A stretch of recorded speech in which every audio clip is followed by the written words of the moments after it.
எவ்வளோ கூட்டம் பார்த்தீங்களா? அப்பா, இந்த சுனாமி மாதிரி இருக்குல்ல, சான்ஸ் இல்லைங்க. பல லட்சம் பேர் நினைக்கிறேன். ஆனால் எனக்கு ஒரு சந்தேகம், இங்க இத்தனை லட்சம் பேர் கூடின இடத்துல ஒரு ஒரு 200 பேராவது இறந்துருக்கணுமே, அப்படி எதுவும் நடக்கலையே. கரூரில் வெறும் 27,000 பேர் தான் கலந்துக்கிட்டாங்களா அவங்க கொடுத்த ரிப்போர்ட். அதில் 80 பேருக்கு இன்ஜுரிஸ் ஆயிருக்கு, 41 பேர் இறந்துருக்காங்க. இது எப்படிங்க? அப்போ கூட்டம் சேர்றதுனாலையும் மக்கள் ஒருத்தர் தள்ளிட்டு மிதிச்சுக்கிட்டு செத்து போனாங்கன்னு சொல்றதெல்லாம் இங்கே உடஞ்சி போகுதுங்க. அப்போ அங்கே வேற ஏதோ நடந்திருக்கு இல்லையா? அது சூட்டே ஆகாத ஒரு இடமா இருக்கலாம், அல்லது வேற யாரும் பண்ண சரியா இருக்கலாம். அது சிபிஐ விசாரணை போயிட்டு இருக்கு, அதை நம்ம அப்புறம் பார்ப்போம். ஸோ விஜய் தளபதி மேல வந்து ஒரு பழியை போட்டுட்டு இருக்கீங்க இல்லையா? 40 பேரை 400 பேர் ஆக்கிறாதீங்க அப்படின்லாம் சொல்லிட்டு இருக்கீங்க இல்லையா? ஸோ அதுக்கு வாய்ப்பே இல்லைன்றதை இப்போ நீங்க பார்த்து தெரிஞ்சுக்கோங்க.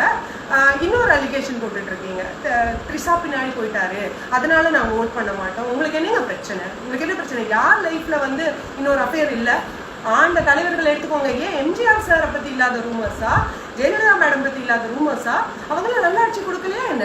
அவங்க அஃபேர்ல இருந்தாங்கன்றது உண்மையா கூட இருக்கட்டுங்க, அது அவங்க பர்சனல் லைஃப். அவங்க பொது வாழ்க்கையில எதுவும் பண்ணலையே, ரொம்ப சிறந்த ஆட்சி கொடுத்துட்டு போயிருக்காங்களே, அப்புறம் என்னங்க பிரச்சனை உங்களுக்கு? ஸோ ஒருத்தரோட பர்சனல் லைஃப்னு நம்ம பார்க்க ஆரம்பிச்சோம்னா இங்க இருக்கிற அத்தனை தலைவர்கள் மேலேயும் ஒரு ரூமர் இருக்கு. அது ரூமரோ உண்மையோ அது நமக்கு தேவையில்லாத விஷயம். அப்ப அப்படி பார்த்தா பேச தகுதியே யாருக்குமே கிடையாது, எந்த கட்சி தலைவருக்குமே கிடையாது.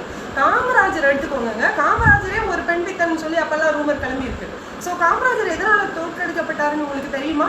முரசொலின்ற ஒரு பத்திரிகையில அவரை பெண்ணா சித்தரிச்சு ஒரு கார்ட்டூனே வெளியிட்டிருக்கு, நீங்க பாருங்க.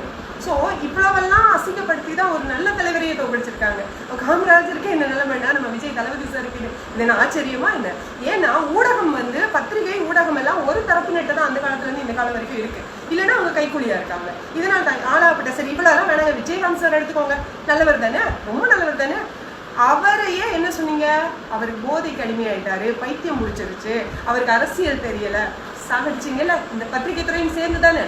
அப்போ ஒருத்தர் நல்லவரா கெட்டவரா சித்தரிக்கிறது வெறும் சோசியல் மீடியா மட்டும்தான். அவரோட கேரக்டரை இங்க ஜட்ஜ் பண்ண யாருக்கும் எந்த தகுதியும் இல்லை. முதல்ல அதை தெரிஞ்சுக்கோங்க. மக்கள் தெளிவாயிட்டாங்க. சில தற்கூறிங்களுக்கு புரியறதுக்காக தான் இந்த வீடியோ கூட நான் போடுறேன். ஸோ 2 அலிகேஷனுக்கும் உங்களுக்கு விளக்கம் கொடுத்துட்டு தயவு செய்து இனிமேலாவது சிந்திச்சு டிவிகே தலைவர் விஜய் அவர்களுக்கு ஓட் போடுங்க, ஒரு நல்ல சிஎம் தேர்ந்தெடுங்க. நன்றி.